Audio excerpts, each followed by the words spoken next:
poder hacerlo en nuestra lengua. En las dos actividades de la sesión de esta mañana vamos a volver a esas ideas, porque el programa de un congreso no es una sucesión inconexa de intervenciones, es una reflexión colectiva desde distintos puntos de vista sobre un núcleo de temas y preocupaciones. Nuestro congreso es un artefacto de palabras construido entre todos los participantes en él para ayudarnos a pensar el mundo y a considerar nuestra relación y nuestro lugar en él. En la conferencia que viene a continuación, la escritora puertorriqueña Magali García Ramis va a entrar en el uso de una de las herramientas que nos construyen como pueblo, la lengua española de Puerto Rico.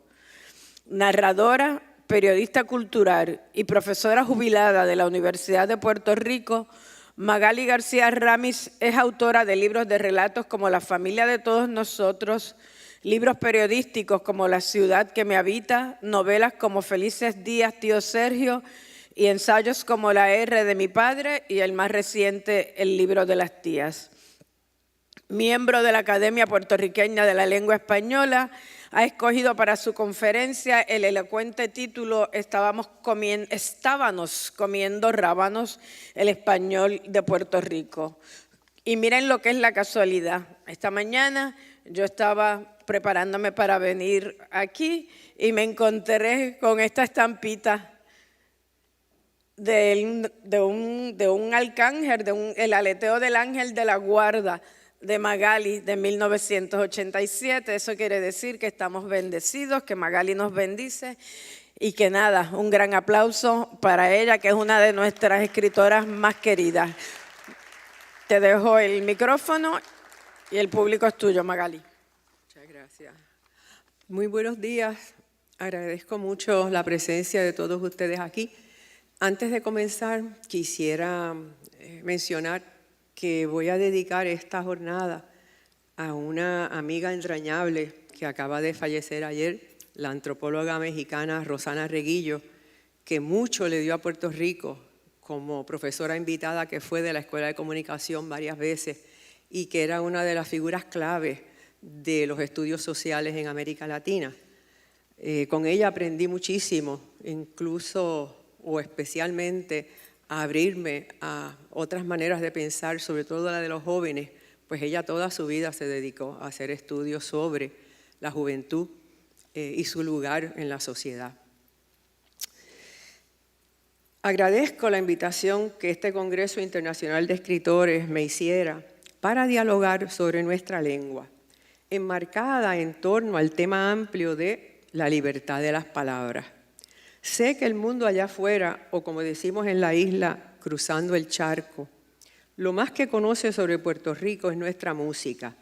Y mira que somos unos fenómenos en muchas artes y que no nos quedamos atrás en manifestaciones literarias ni en nuestra gloriosa gesta de artes plásticas.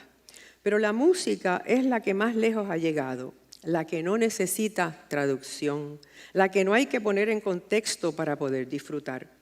Por eso escogí una melodía para titular estas palabras que vengo a compartir con ustedes y que a la vez es una muestra del español que algunos hablan en nuestro país.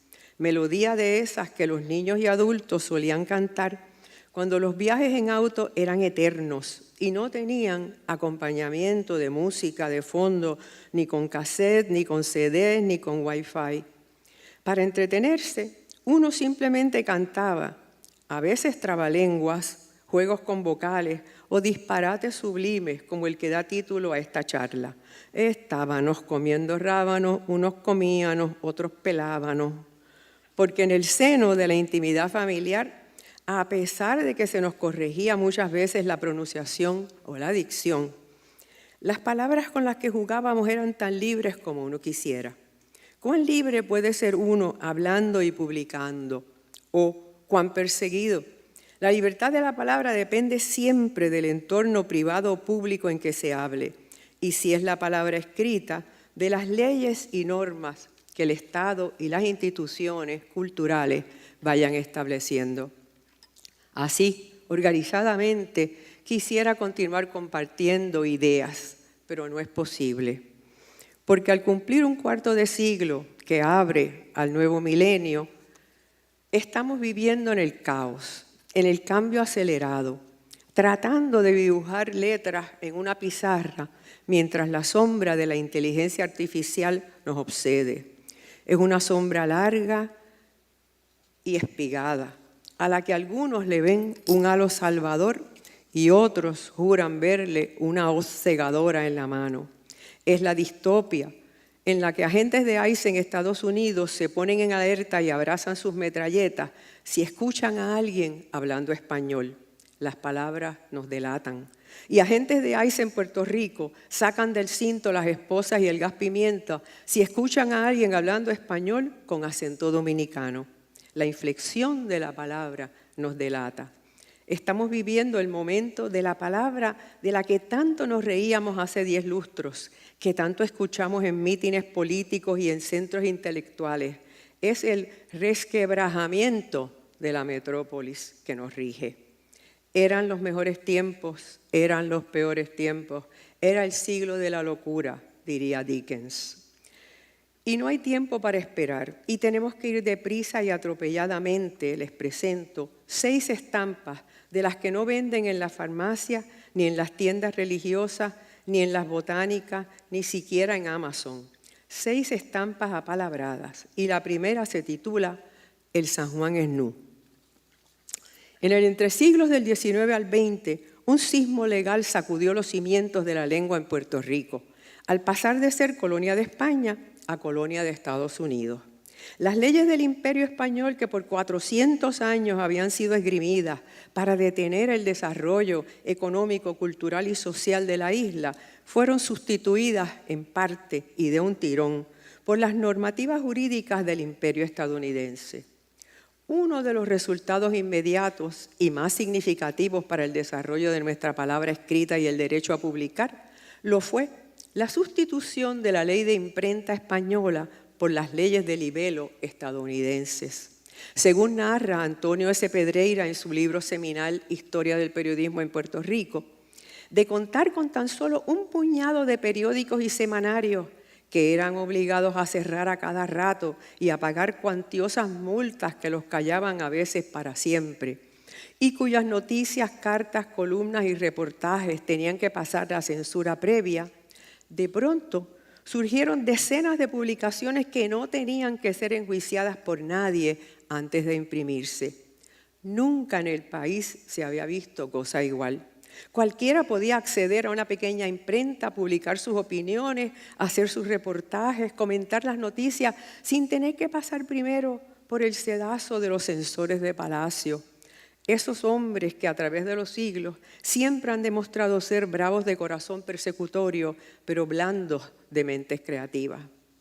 Bajo el mando militar español, uno no podía publicar nada que las autoridades percibieran como ofensivo al gobierno, a la moral, a la iglesia, al país o a la corona.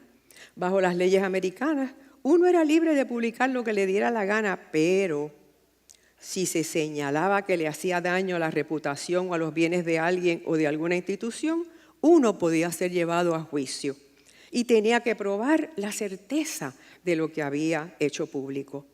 Pero cualquier cosa era preferible a la censura previa. Hubo entonces diarios y periodiquitos para todos los grupos, incluyendo uno en inglés para vendérselo a los americanos que seguían llegando, llamado The San Juan News, que a oídos del populacho quedó en boca de todos como el San Juan es nu. Es nu, como decimos cuando nos recostamos de la palabra desnudo en puertorriqueño. La libertad de las palabras parecía que por fin había llegado a Puerto Rico, pero, como dirían los que recién llegaban a mandar en la isla, hold your horses, aguántense un momento.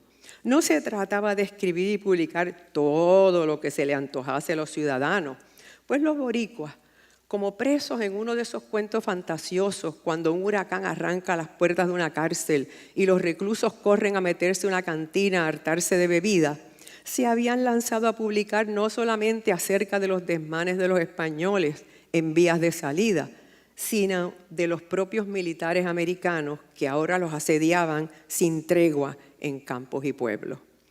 Algunos periódicos se atrevieron a señalar como bandoleros a las tropas americanas y acusar así a los militares era cosa seria, como lo sufrió en carne viva un vasco radicado aquí, que se atrevió a escribir lo que muchos pensaban, que los soldados americanos se comportaban muchas veces como unos tráfalos. Evaristo Iscoa Díaz, cuya biografía trazó nuestro eminente y aún echado de menos historiador de los oprimidos Fernando Picó, fue apresado varias veces y finalmente sentenciado a podrirse en los calabozos de la ciudad capital. Pero, gracias a una manifestación amplia de mujeres con conciencia, que apelaron el dictamen al gobierno militar oportunamente el emblemático Día del Pavo, es decir, Acción de Gracias, fue liberado, aunque murió poco después. Su amor por la libertad de la palabra y su empuje parece que eran genéticos. Pues medio siglo más tarde, una nieta suya montó una de las editoriales más trascendentales de nuestras letras, Ediciones Huracán, y abrió la famosa librería que nutrió a la Universidad de Puerto Rico, a sus estudiantes y académicos por años y años, La Tertulia. Mujer emprendedora, ella no figura en las listas tan bonitas que hacen los medios hoy día de mujeres del mundo comercial que valen porque venden cosméticos o ilusiones desde el mercadeo. Ella vendía libros y afirmaba nuestra cultura, Carmín Rivera Iscoa. Escribir de nuestra realidad libremente nos dimos cuenta que estaba condicionado por ciertos límites, pero era factible y nos iba a hacer crecer como nación. Entonces, precisamente por las palabras, todo se detuvo. Estampa número 2. Santa Claus va a la cuchilla.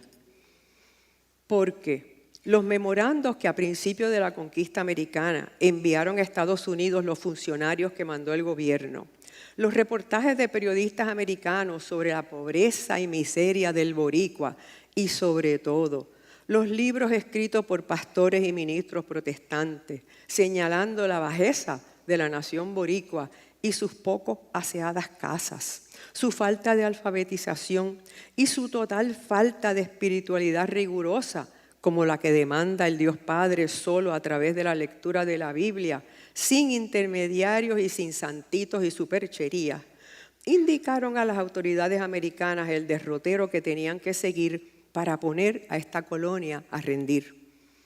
La clave estaba en alfabetizar al país de un tirón, pero en inglés, y de una vez inculcarnos los estarcidos culturales de su nación para que progresaran los nativos, porque en el ámbito de Estados Unidos, si algo atrasaba a uno en el mundo imperial capitalista de principios del siglo, era ser católico y hablar cualquier idioma que no fuera inglés. Así nació la monumental gesta educativa americana en, sobre, para y por Puerto Rico, una especie de misión sociopolítica que incluía asimilación cultural de los isleños, alfabetización de la isla y para ello la construcción de escuelas en cada pueblo y ciudad, algunas de una escala tan impensable antes que resultaba en un edificio más imponente que las propias iglesias, alcaldías y casas de los poderosos del pueblo que se hallaban siempre en las plazas centrales. El español, entonces, oficialmente se echó de lado. El aparato gubernamental se regenteaba en inglés. Muchos letreros anunciando bienes o servicios se empezaron a escribir en inglés. Y para la gran cruzada educativa, contrataron cientos de maestras y maestros para echarlos a correr por ciudades, pueblos y campos. Una vez se les instruyó en el inglés básico. A la vez, se pusieron anuncios en todo Estados Unidos urgiendo a los docentes, sobre todo de primaria, a venir a ofrecer el pan de la educación a esos racimos de niños y niñas que andaban descalzos bajo palmas de coco, entre mazos de bananos y caña florecida. A esos maestros se le pagaba mucho más que a los isleños y se fueron asentando por varios lustros en toda la isla, enseñando a leer y a escribir, sí, pero a la vez atrasando el desarrollo académico de una población que creció con un sentido absoluto de que su lengua materna era de alguna manera imperfecta. Por eso había que enseñar en inglés, porque el inglés llevaba al futuro y al progreso. Esto causó un choque cultural que se reflejó en muchas instancias y recayó en los apalabrados de la isla, periodistas, narradores, poetas, profesores, ensayistas y cuentistas como Abelardo Díaz Alfaro, denunciar el absurdo, oponerse a esas medidas y cuando hizo falta, marchar o hacer huelga junto a estudiantes reclamando la vuelta al español. En su texto Santa Claus va a la cuchilla, Díaz Alfaro denuncia esa imposición cultural. Su cuento ya antológico muestra el tirijala en la escuelita de un barrio de la ruralía, entre el maestro tradicional que quiere celebrar la llegada de los Reyes Magos, tradición centenaria en la isla, y el joven maestro contratado por el Departamento de Instrucción que quiere celebrar en Navidad la llegada de Santa Claus, importado de Estados Unidos. Durante decenios, los superintendentes de educación trataron de que el inglés fuera el idioma de los primeros grados, o mejor, de secundaria, o no. Ambos idiomas se utilizarían para escolarizar en grados 1, 2 y 3 y luego todo en inglés. Un vaivén de normas y enfoques que mantuvo en vilo nuestro sistema educativo, hasta que en 1949 el secretario de Instrucción Pública, Mariano Villaronga, bajo mandato de Luis Muñoz Marín, restituyó el español como la lengua de la enseñanza pública. La libertad de la lengua siguió siempre atada a la política. Curiosamente, y ese es un dato que hasta el sol de hoy antropólogos y lingüistas estudian, el español no se nos perdió en el olvido, sino que se desarrolló con una fuerza inédita en nuestra historia. Y los maestros puertorriqueños, junto a literatos y políticos, hicieron de la lengua materna un estandarte, una causa, un símbolo de lo que éramos o de lo que se suponía éramos. Pero, ¿cuál español? En la década de 1930, los puertorriqueños educados, la burguesía criolla, los maestros y maestros que hacían malabares para poder enseñar, buscaban señas de identidad isleña, agrupados de maneras variadas bajo la insignia del idioma. A 35 o 40 años de la invasión norteamericana, entre muchos otros rasgos identitarios, nos holgábamos reforzando el mito de lo español como lo nuestro, versus el inglés, lo anglosajón, como lo impuesto. Suficientes estudiosos han trabajado lo complejo de esas afirmaciones. Para efectos de esta charla, basta con que toquemos el asunto de la libertad de expresarnos en nuestro vernáculo. Y ese español, al igual que las primeras edificaciones que hicieron aquí los conquistadores, era un vestigio de la Baja Edad Media.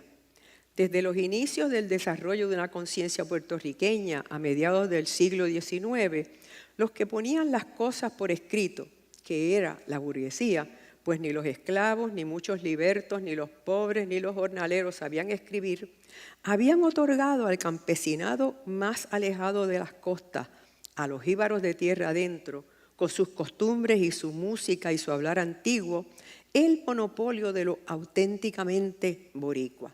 Es más, el libro con que se inicia nuestra literatura escrita y se publica en 1849 se titula precisamente El Jíbaro y está lleno de ejemplos del habla campesina. La escena 9 de este libro describe una boda en la ruralía y dice en parte: cuando estaba Eipitirre en la copa de una ceiba, cuando salen de una casa, o mejor, debajo de ella, hasta unas 30 personas a cuaimás todas campestas, diban todos a caballo, y que menos, diban en yegua, los hombres enzapatados y casi todos con chaqueta, y soy estaba una vara más arriba de la tierra. En ese contexto de los divan por iban, enzapatados por calzados, y mejor por mejor, es que entran los modismos que explican por qué muchos puertorriqueños todavía usan, por ejemplo, el íbanos en vez de íbamos. Aunque en las redes sociales algunos se burlen hasta la saciedad de quienes así hablan, otros salen en su defensa porque son arcaísmos que la gente aprende en el seno de su familia, de los abuelos y padrinos que todavía tienen tan arraigada esa manera de hablar. Al íbanos lo defienden, pero al estábamos no. Ese no, porque con muy precisa palabra se establece que eso es solo un disparate gramatical, o en palabras más finas, una forma dialectal no normativa. Entonces me retrotraigo a los orígenes, a cuando todo comenzó y aún no había glosas emilianenses, ni escuela de traductores de Toledo, ni había nacido Alfonso X el Sabio para oficializar el castellano como la lengua del reino. Y paso a la estampa número 3, el galo moribundo. Fue amor de inmediato. Yo tenía 16 años y por vez primera caminaba a Roma detrás de mi tía Isolina, que había estado varias veces. Y a pesar de ser tan distraída, con su mapa y su libretita minúscula de direcciones, navegaba la ciudad con destreza. La ciudad de mis sueños delirantes, de las 7 colinas que yo me jactaba de conocer desde tener 10 años, por haber desgajado el tomo 10 de la Enciclopedia Tesoro de la Juventud, donde narran escenas de la vida del Imperio Romano, y por haberme leído las biografías de los 12 primeros Césares, desde Julio hasta Domiciano. De mañana caminábamos por ruinas, iglesias y avenidas comerciales que habían salido en las películas. De tarde leíamos junto a mesas redondas en arcadas de plazas, mientras yo tomaba Coca-Cola y ella vermú. No podemos irnos de Roma sin pasear por el Museo Capitolino, me dijo un día, y allá fuimos. A ese encuentro fortuito del Renacimiento con la colección de estatuas romanas y griegas, a la plaza del Campidoglio, donde Marco Aurelio veía su ciudad y al museo. Y fue allí, en una de esas salas vetustas, que le vi intentando no desfallecer. Ya en el suelo, él trataba de incorporarse, sabiendo que le quedaba poco tiempo, y yo no podía hacer nada por ayudarle. La estatua del galo moribundo lo muestra completamente desnudo, como afirmaban los escritores romanos que esas tribus entraban en batalla. Su mano derecha parece querer tocar su rodilla. Tiene un aire de luchador vencido, pero colmado de dignidad, y porta al cuello el torque, el collar grueso de oro que es parte de la mística de esos guerreros galos. De inmediato se convirtió en mi estatua favorita, y las pocas veces que he ido a Roma siempre lo visito. Afortunadamente, todavía no ha muerto. Como tampoco han muerto las lenguas que él y su tribu y todas las tribus fronterizas con el Imperio Romano y los soldados de esas tribus que se unieron a la milicia romana y los que Roma sentó por miles en todas sus comarcas de Europa, comenzaron a desarrollar a partir del latín vulgar y que resultaron en las lenguas romances y en la península ibérica en este español que tanto tratamos de defender. Siempre que pienso en nuestro idioma y su desarrollo, en su defensa y su pureza, y la intervención de otras lenguas y la transculturación, me pregunto, ¿qué sucedería si de pronto, a través del tiempo, se presentaran entre nosotros Virgilio o Cicerón y nos escucharan tarareando, estábamos comiendo rábanos, unos comíanos? ¿En qué extraña concatenación de sonidos que parten de raíces que parecen venir de la lengua romana está hablando esta gente? Se preguntarían. ¿Cómo llegó a descomponerse algo tan sacro en este manojo de sonoridades? ¿Qué alquimia transmutó lo excelso del poema épico de la Eneida que escribió Virgilio para sustentar el mito de que los romanos descendían de la Grecia antigua, en esto que de seguro ofendería sus oídos? El comienzo de su épico poema lee: Arma virumque cano, Troiae qui primus aboris, Italiam fato prófugos, Lavinique venit litora. Canto a las armas y al varón que fugitivo por el destino llegó primero a Italia desde las costas de Troya. Suena tan y tan distinto. ¿Qué sucedió en el orbe en estos últimos 2000 años? Se preguntarían. Pero, ¿acaso no hay libertad para que las palabras como la gente se junten entre sí como quieran y se divorcien y se casen de nuevo y tengan prole y descendencia? Y mi galo moribundo, esperando se apiadase de él algún guardia, pediría un poco de agua o ya decía agua. Siglo tras siglo, ese latín oral se fue trastocando, entre otras lenguas, en el gallego, el catalán, el valenciano, el castellano de las tierras de Castella. Así quedó por siglos hasta que volvió a recibir, entrando la Edad Media, un regalo inesperado de vocabulario oculto que lo remozó. Parecería que todo es cíclico. Estampa número 4, en el nido de las cigüeñas. No sé si el documental mostraba Extremadura o Castilla y León, pero era un área donde anidan en demasiado las cigüeñas. Según explicaba el narrador, allá arriba, en los nidos ancestrales sobre techos de monasterios, iglesias y santuarios, un cigüeñero estudioso de esas aves se encaramó un día a fortalecer un nido y encontró adentro muchísimos objetos que las cigüeñas a través de los años habían entretejido para fortalecerlo. Entre estos encontró un retazo de tela que resultó ser muy antiguo. De inmediato imaginé cómo fue que sucedió. Las cigüeñas estarían próximas a llegar, como de costumbre, para principios de febrero, y de inmediato comenzarían a arreglar sus nidos. Y el hombre vio que parecía que uno, balanceado junto a una torre sobre un techo de 2 aguas, quizás estaba a punto de deslizarse hacia el suelo, arriesgando la seguridad del huevo que allí pusiera la inquilina a tiempo parcial, que todos los años volvía a su mismo nido. El especialista en cigüeñas, encaramado en una altísima y algo endeble escalera, empujó lo mejor que pudo el nido, reacomodándolo junto a la torre. Y adentro vio las ramas, maderitas, rellenos de cojines, y de pronto su vista se fijó en un retazo de tela ya descolorida, pero de extraño tejido, y que tenía una parte bordada, o acaso con un pedazo de puntilla aún cosida. La tomó y bajó con ella, sin saber que ahí estaba la poesía. La llevó a un diseñador textil y a otro de su gremio, y descubrieron que era un retazo de tela de la Edad Media, que alguna cigüeña 700 años antes había formado su nido, como todavía hacen, con todo lo que pudo encontrar para hacerlo mullido y seguro, que esa tela atestiguaba la travesía de esas aves por esos lares y la permanencia de esos nidos eclécticos en su hechura y decorado, y que esa tela con su brocado venía de un tiempo remoto, del mismo que expandió nuestra lengua, cuando el desarrollo de monasterios y monjes alfabetizados engalanó el castellano rudimentario y trajo cultismos de un latín escrito que amplió para siempre nuestro vocabulario.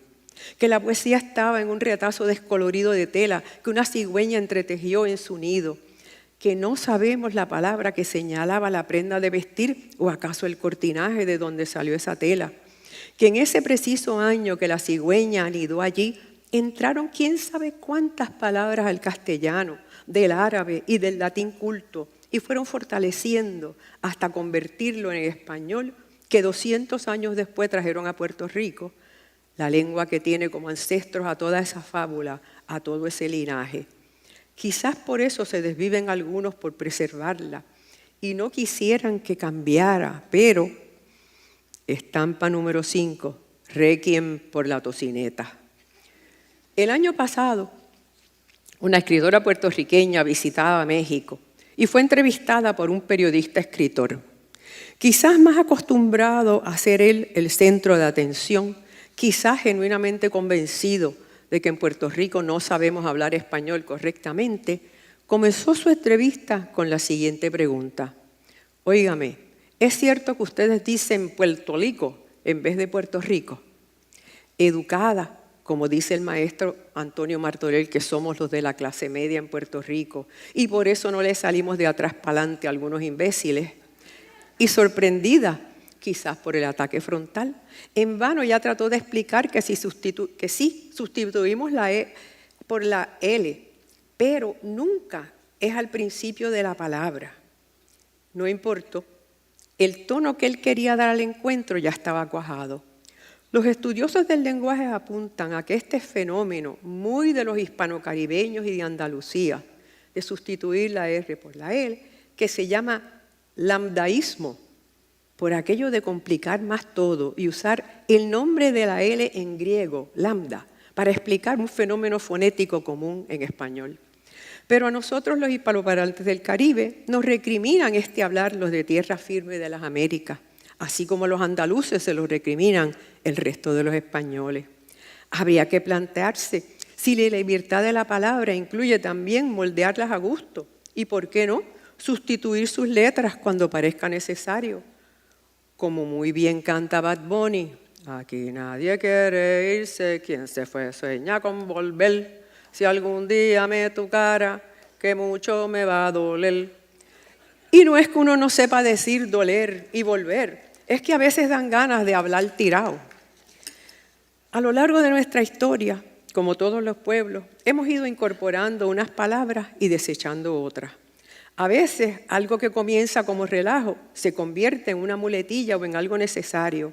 De un tiempo acá, muchos de mi grupo, cuando queremos enfatizar que algo es realmente bueno, afirmamos, te lo voy a decir en 2 palabras, impresionante. Muchos puristas del idioma, los más combatientes, siempre truenan contra las palabras extranjeras, sobre todo anglicismos que entran a chorro a nuestro idioma.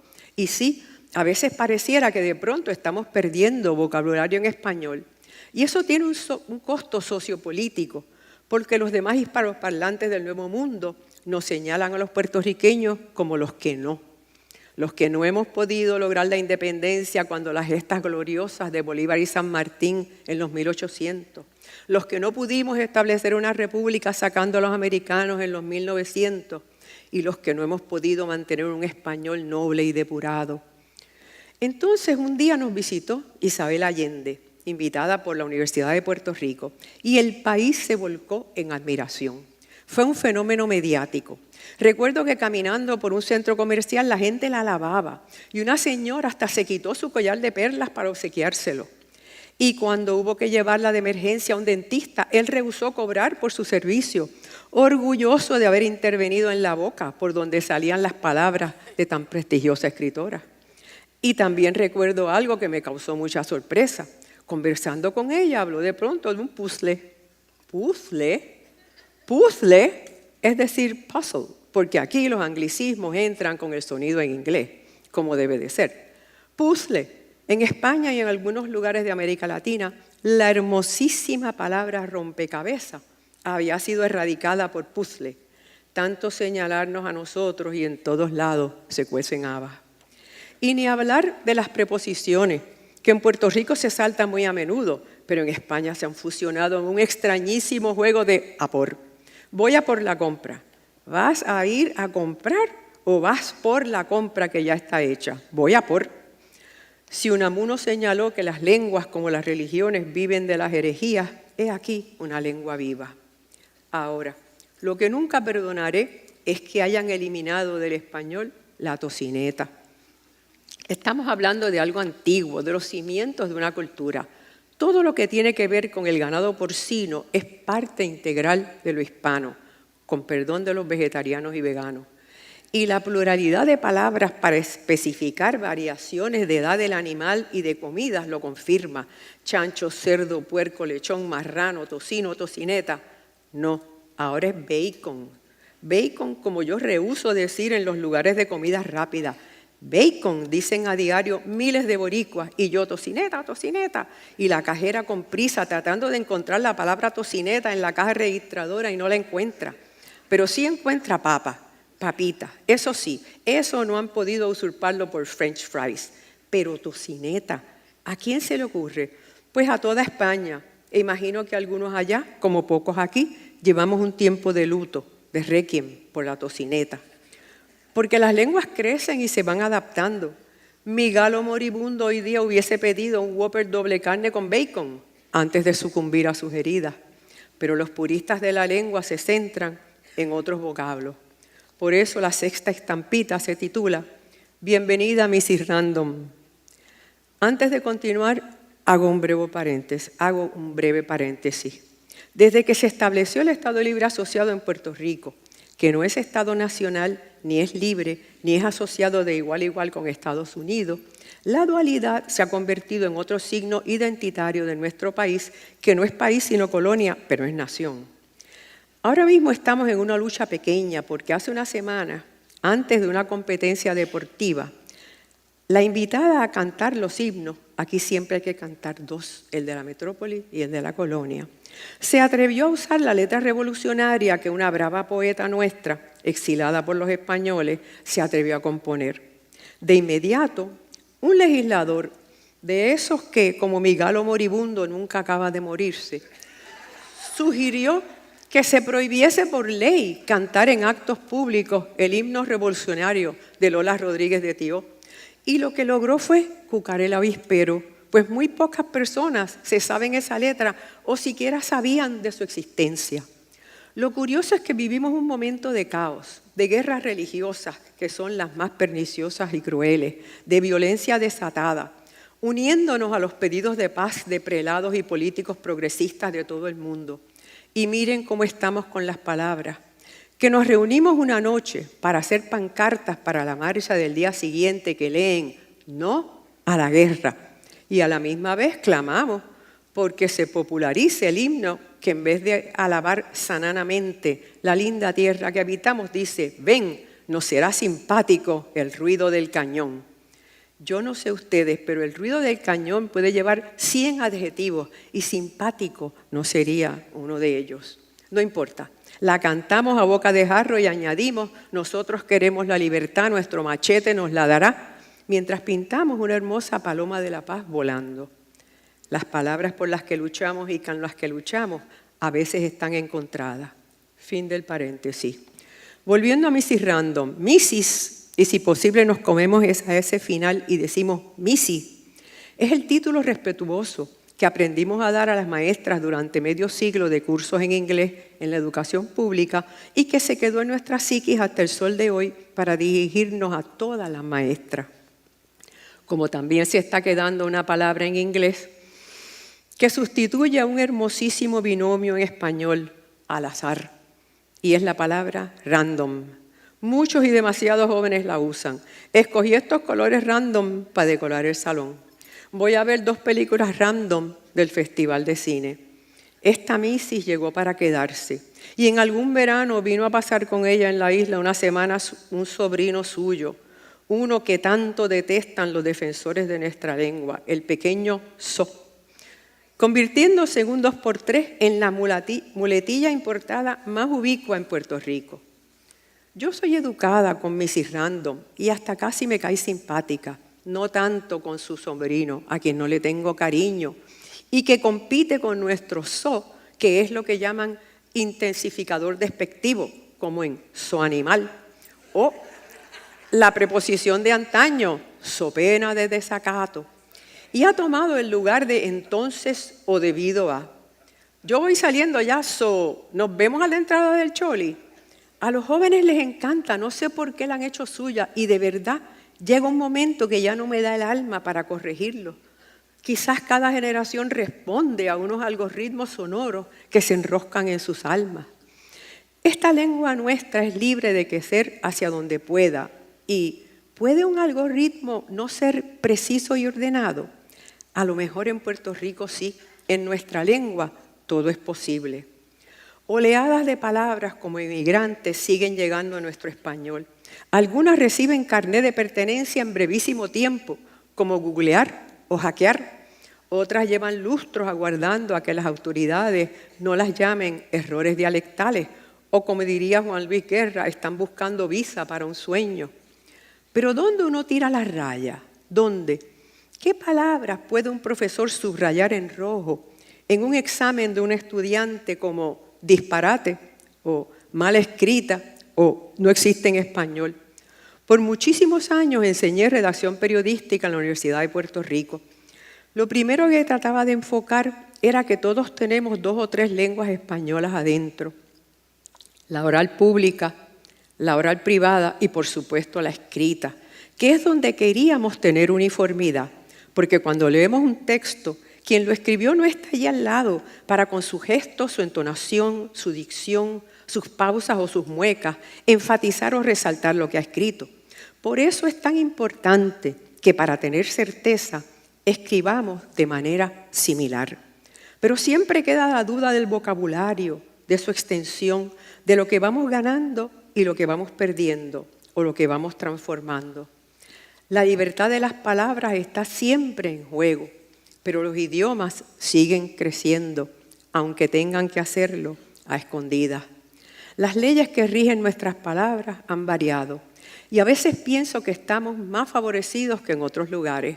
Me asombra que en España todavía aparece en su constitución que son punibles las injurias a la corona. El que calumniare o injuriare al rey o a cualquiera de sus ascendientes o descendientes o al príncipe heredero en el ejercicio de sus funciones será castigado con la pena de prisión de 6 meses y multa si fueran graves, o con la de multa de 6 a 12 si no lo son. Aquí no se está tan mal, y fíjense cómo es la vida, que de todos los lugares hispanoparlantes del mundo es en esta isla que nace, crece y se da a conocer un muchacho que se ha convertido en la persona que mayor promoción le da a la lengua española en todo el orbe, Benito Antonio Martínez Bad Bunny. ¿Será que nuestro español tiene eso que los japoneses llaman kotodama, que es el espíritu de la palabra? Un concepto que viene del sintoísmo animista japonés que cree que no solo las personas, sino todo objeto, todo animal, todo en la existencia tiene alma. En el caso de las palabras, un poder espiritual. Y eso nos ha protegido este idioma que crece y cambia y se prohíbe y vuelve a germinar. En defensa de la palabra escrita, para mí no existe imagen fílmica más hermosa que el final de Fahrenheit 451, esa novela futurista de Ray Bradbury que François Truffaut llevó al cine. Perseguidos los que leen y quemados los libros por unos comandos de bomberos que en vez de apagar fuego los encienden, los humanos que leían memorizaron su literatura y, escondidos en el bosque, le cuentan a los niños para que estos la memoricen y la puedan legar a las futuras generaciones. Es una apuesta a la permanencia de las palabras, un abrazo a la palabra escrita y una esperanzadora mirada al futuro, como la que tenemos algunos con el español en y de Puerto Rico. Intercambiamos palabras escritas y orales desde hace milenios, todos los humanos, a sabiendas de que lo precioso de las letras sobre papiro o papel por épocas tiene que esconderse en lo que terminan los regímenes persecutorios, como las cigarras bajo la tierra se esconden y esperan a cuando toque salir de nuevo para florecer. Hay que apostar a nuestra lengua, a todas las lenguas. A lo mejor en 100 años ha ascendido de error dialectal a arcaísmo, y quienes lo usan pueden expresarlo sin miedo a ser sancionados.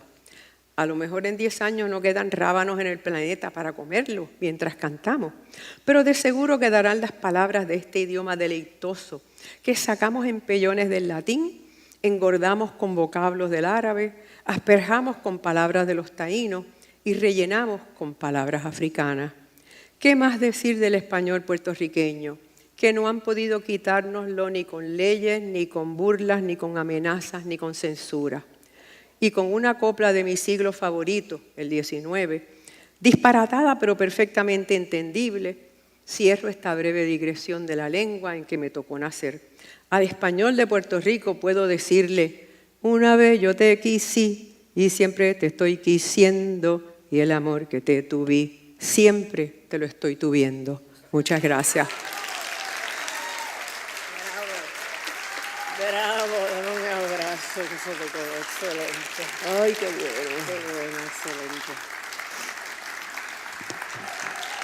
Mire, siéntese ahí que vamos a echar un conversado. O como le dirían los amigos, maga, te botaste.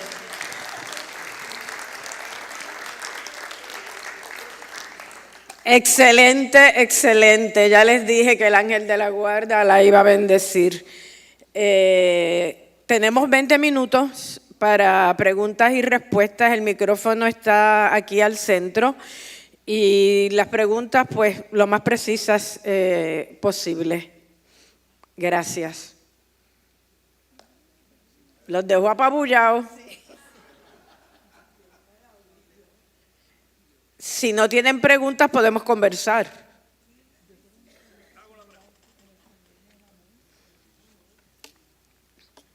Buenos días, muchas gracias por por la presentación, la disfrutamos mucho. Me interesaría saber su postura sobre una supuesta influencia, no sé si decir impuesta o natural, que es lo del lenguaje inclusivo. ¿Cuál es su postura o su observación al respecto? Habla a ver. ¿Se oye? Perfecto. Sí. Mira, yo entiendo de dónde viene y muy curiosamente, yo empecé a trabajar como reportera en el periódico El Mundo cuando tenía 19 años, estaba en segundo año de universidad. Y el primer artículo que me mandaron a cubrir era uno de un puente que hacía falta en no sé qué barrio rural para que los niños y las niñas pudieran ir a la escuelita. En esa época, te estoy hablando de 1966, yo no había oído en mi vida la palabra, ni se utilizaba inclusión en el sentido ¿verdad? De los géneros o de el otro. No conocía la palabra feminismo. Por pura lógica, cuando yo vi las fotos que trajeron los fotógrafos, había un montón de nenas y 2 o 3 nenes. Y yo pensé, para que las niñas y los niños puedan cruzar. Obviamente, niños abarca ambos en nuestra mente y ya lo tenemos interiorizado y no hace falta. Y la academia insiste, no usen las niñas y los niños. Y yo, cuando pienso que hace falta, lo uso. ¿Por qué? Porque es muy distinto tú ver solamente el museo de los niños, el museo de las niñas y los niños. Parecería que no hace falta, pero hace mucha, porque esos estarcidos culturales que tenemos en Puerto Rico, que aunque parezca que somos tan de avanzada, seguimos siendo unos viejitos y una gente muy conservadora para muchas cosas, tienen que romperse y se rompen con la palabra. Yo tengo una amiga que viene todas las Navidades aquí con su nena y hace 4 años llegó directo, y ellos vienen de México directo a la playa. Entonces paró por el camino donde fuera a comprarle unas sandalitas a la nena y las únicas que habían de su tamaño en esa tienda para poder llegar a la playa eran como marrones de cuero. Se las compró, andaba con ella y luego caminando por un centro comercial se le acerca una nena boricua y le dice, ¿por qué usted le puso sandalias de niño a su hija? Entonces tú te das cuenta que el énfasis aquí con las chavas princesitas de Disney, que todo tiene que ser rosita o azul, o de niñitas aquí o de locomotoras para los nenes, profundiza y ahonda esa absurda división de lo que es genéricamente deseable o aceptable. Ante eso, yo tengo que entender que hay un sentido lógico de estas generaciones tratar de meter el la, les y les. Y te diré que escribiendo mi libro más reciente, el libro de las tías, que es la historia de 7 mujeres y un varón, a cada rato, cuando yo iba a hablar de ellos, tenía que decir los hijos de la familia Ramis Díaz, tentadísima de decir las, porque ellas eran 7, él era 1. Y hubo momentos donde yo dije, caray, yo debo usar les. No lo usé porque no es mi usanza, porque como no está en ninguna otra parte del libro, no tenía sentido. Pero entiendo por qué muchas personas piensan que sí, que hay momentos en que hace falta un lenguaje de esa naturaleza inclusivo. ¿Alguna otra pregunta o comentario? Pues entonces te pregunto yo, Magali, no es que te pregunto por llenar un espacio, sino porque lo vengo pensando hace días, que la gente piensa que escribir es fácil. Y sin embargo, después de escuchar el día primero de esta jornada a Ana Teresa y viendo que aunque sus palabras eran llenas de amor y abrazadoras, había una angustia en ella. Yo entiendo que a algunos escritores les cuesta escribir. ¿Cómo es tu proceso, por ejemplo, para lograr esta maravilla que nos has traído hoy?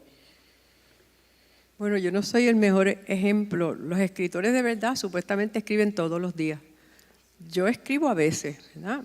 Tanto la ficción narrativa como las ponencias que acepto a veces gustosamente, a veces medio asustada a dar, pero por alguna razón enfermiza, yo necesito la urgencia, quizás porque así me formé como periodista, de esa presión, de esa adrenalina corriendo, ¿verdad? Quizás cuando fumaba, yo fumaba muchísimo, era la nicotina lo que mantenía a uno ahí corriendo, pero como lo dejé, pues entonces yo creo que yo misma propicio el esperar a último momento para que esa terrible agonía de que quedan solo 32 horas, dentro de 32 horas tengo que tener esto listo y además hay que escribirlo y luego unir las ideas y luego pulirlo y, ay Dios mío, usé 2 palabras corridas muy similares en ese párrafo, eso va a sonar mal. Es todo un procesazo. Hay veces que no, hay veces que sale de un plumazo, pero yo imagino que eso se le hace quizás más fácil a los que todos los días se sientan con esa disciplina y escriben, ¿verdad? En mi caso, pues como te digo, depende. Cuando es algo incluso que a uno le nace hacer, es muy, muy fácil. Cuando son cosas, sobre todo para leer en público, me da mucho trabajo. Mientras estábamos conversando antes de la charla, tenías el temor de no cumplir con el tiempo y fuiste exacta. O sea, yo que estoy llevando el cronómetro, eran 40 minutos y te quedó exacto. Bueno, sí, una de mis enfermedades es el tiempo. Yo ando siempre pendiente del tiempo. Cuando una vez alguien empezó a hacer un análisis de las obras que yo había escrito, pues mi primera novela se llama Felices Días, Tío Sergio, y mi primer cuento se llama Todos los Domingos, y tengo otros que tienen que ver todos con una semana de 7 días. Sí, a mí el tiempo me obsede. Y cuando pregunté a José Manuel, ¿cuánto se supone que hablemos? Entre 40 a 50 minutos. Pues eso es 4 páginas, pero 4 páginas es 2 cada vez que, si voy lento, si voy, y yo me paso con eso también, que es innecesario, yo lo sé, pero es parte de la, no sé, compulsividad que uno tiene con no faltar, ¿verdad? Con hacer las cosas bien, con cumplir con lo que uno dijo que iba a hacer. Okay. ¿Algún comentario? Magali. Arlene. Sí. Buenos días. Gracias por la conferencia, la disfruté muchísimo. Cuéntanos de tus próximos proyectos. ¿Qué estás pensando hacer? Pues yo tengo un libro comenzado hace 1000 años que se llama Matadero Road. Es una novela contemporánea que toma lugar precisamente en el Camino Matadero, ahí en Puerto Nuevo, que mucha gente para tratar de hacerlo más gustoso a las nuevas generaciones le cambiaron el nombre, le dicen Matadero Road. Pero es lo mismo, es el matadero, el camino matadero en que vivimos en Puerto Rico. Y pues enfoco mucho en la gente mayor que vive en muchas áreas todavía, en muchos bolsillos así de Puerto Nuevo. Y en la muerte, que me acecha hace mucho tiempo. Y siempre he querido trabajar un poco como personaje la muerte. Y tengo otros 2 o 3, yo siempre estoy escribiendo como 2 libros a la vez. Tengo otro comenzado que lo comencé mientras hacía el libro de las tías. Y ahí estoy ahora esperando ver, porque yo necesito estar como desocupada para poder escribir con tranquilidad. Así que espero no aceptar ninguna otra ponencia o algo por ahora. Y digo eso y me llama algún amigo y si es un amigo uno hace lo que sea y presento un libro o doy una ponencia o algo. Pero espero poder trabajarlo próximamente. Sí, tengo una Adelante. pregunta para usted, profesora. Yo pertenezco a la Escuela de Comunicaciones, pertenezco a la primera clase de la Escuela de Comunicaciones de la UP. ¿Cómo usted ve este cambio en el español o todo lo que usted nos ha planteado en términos de los estudiantes que salen de esa escuela en este momento? Bueno, yo hace 14 años que me jubilé. No conozco mucho a las nuevas generaciones, pero siempre hemos tenido, por suerte en la escuela, un grupo de profesores que enfatiza el dominio del idioma y el uso correcto del español para narrar o para contar o para informar o para opinar, dependiendo el área o para hacer anuncios o films, lo que quiera que los estudiantes escojan hacer. Yo me doy cuenta con el tiempo que es cierto que los idiomas, las lenguas tienen que progresar, igual que sucede con las ciudades y con la gente, y que hay unas adaptaciones que hay que ir haciendo. Lo importante es cómo se comunica a la gente, cómo tú comunicas claramente lo que estás diciendo. Y por eso es que tratamos de que el idioma escrito sea uniforme, aunque el oral vaya cambiando. Cuando uno lee la historia del periodismo, que es fascinante, uno se da cuenta de la fuerza que tuvo el desarrollo de los tipos móviles de la imprenta de Gutenberg, que antes era todo oral o cada quien escribía hojitas sueltas narrando lo que pasaba, y de pronto hay una certeza de que esto fue lo que dijo el rey en su último dictamen, o esto fue lo que pasó, según narra quien llegó, cuando esta armada se perdió. Yo creo que los estudiantes tienen la capacidad, sobre todo si son de COPU, porque realmente no es por uno echárselas, pero los estudiantes que entran a comunicación pública tienden a ser de los más inteligentes y adecuados de la universidad. Y entonces es cuestión de que encuentren su vocación ahí y que la sigan, porque con palabras se puede hacer de todo. Mi mamá, cuando desarrolló demencia senil, empezó a recitar un montón de cosas que yo en mi vida la había escuchado decir. Y un día me dijo, mira nena, tú sabes una cosa,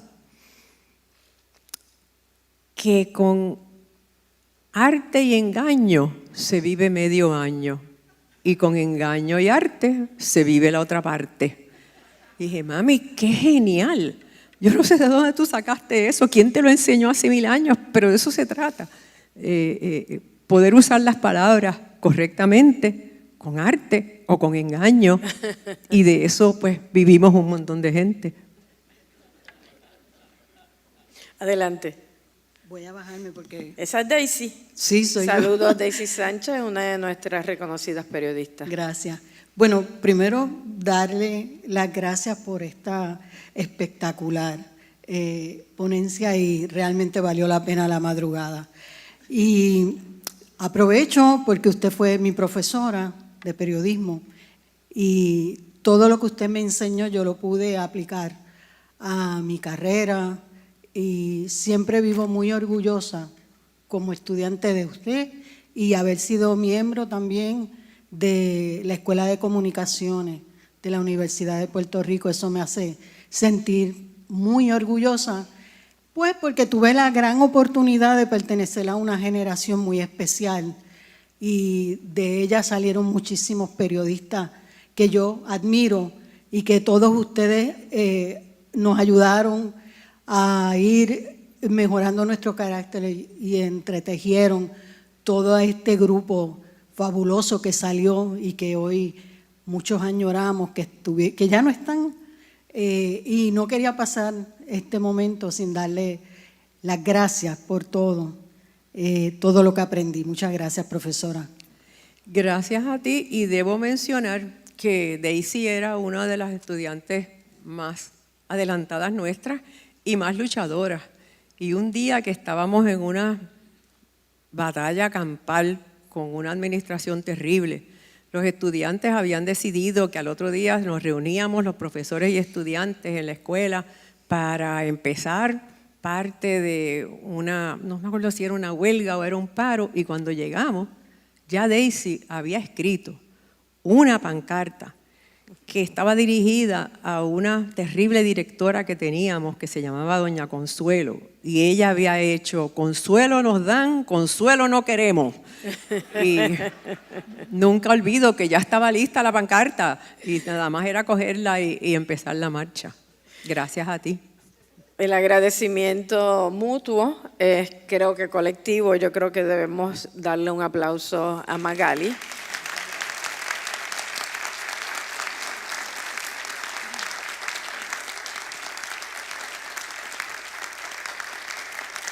Gracias. Yo la tuteo pues porque quédate sentada un ratito, un chin, como dirías tú, porque pues llevo muchos años diciéndole maga.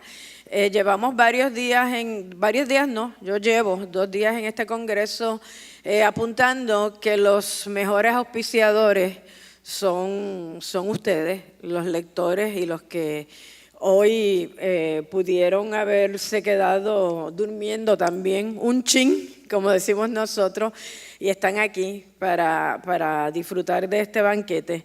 Pero quiero también reconocer la presencia de unos invitados especiales, el señor Luis García Montero, director del Instituto Cervantes, a Raquel Calella, su directora de Cultura, y a Miguel Albero, director del Gabinete de Dirección y Comunicación Institucional. El Instituto Cervantes, su empeño en que este congreso se llevara a cabo ha sido tanto que están aquí con y entre nosotros, así es que lo recibimos, le damos la bienvenida y nuestro agradecimiento. Ahora sí, podemos dar por terminada esta primera sesión, no sin recordarles que a las 11:30 tendremos la conferencia Memoria de la Violencia con el escritor venezolano Juan Carlos Méndez Guedes. Si alguien tiene algún libro para que Magali le firme, pues entonces podemos verla a la salida. Gracias de nuevo por estar aquí. Buenos días. A todos ustedes, gracias por su asistencia, esperando hayan disfrutado de esta presentación. Favor de revisar sus asientos para...